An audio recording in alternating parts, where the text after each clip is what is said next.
Eu sonhei com uma menina ontem. Que tava apanhando na rua do menino.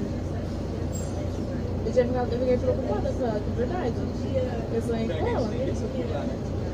Ela não tava apanhando, ela não deve sair, ele tava segurando. Então, mas ele empurrou ela lá no negócio depois, lá na portinha lá. Era um chaveiro ali, sei lá o que era. Inclusive, depois eu tava conversando com o Gustavo. Eu tava olhando, eu tava com dó dela. Eu sonhei com ela. Não, tá, mas eu fiquei preocupada com ela. Aí eu sonhei com ela. Nossa, se eu ver alguém apanhando na rua, eu fico preocupada. Ali é onde a Dá gente... licença, tá, garoto? Dá licença, tchau.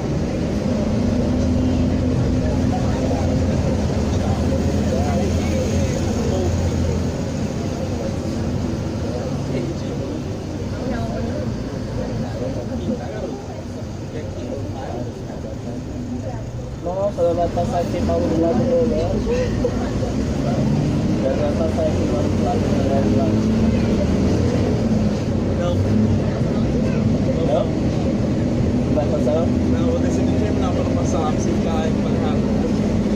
Ah, não, ainda bem, porque eu falei que ia montar ali no dia. Ah, tô tem certidão pra lembrar. Bonezinho azul. Tem. Mas sou o quê? Eu sou pobre. É.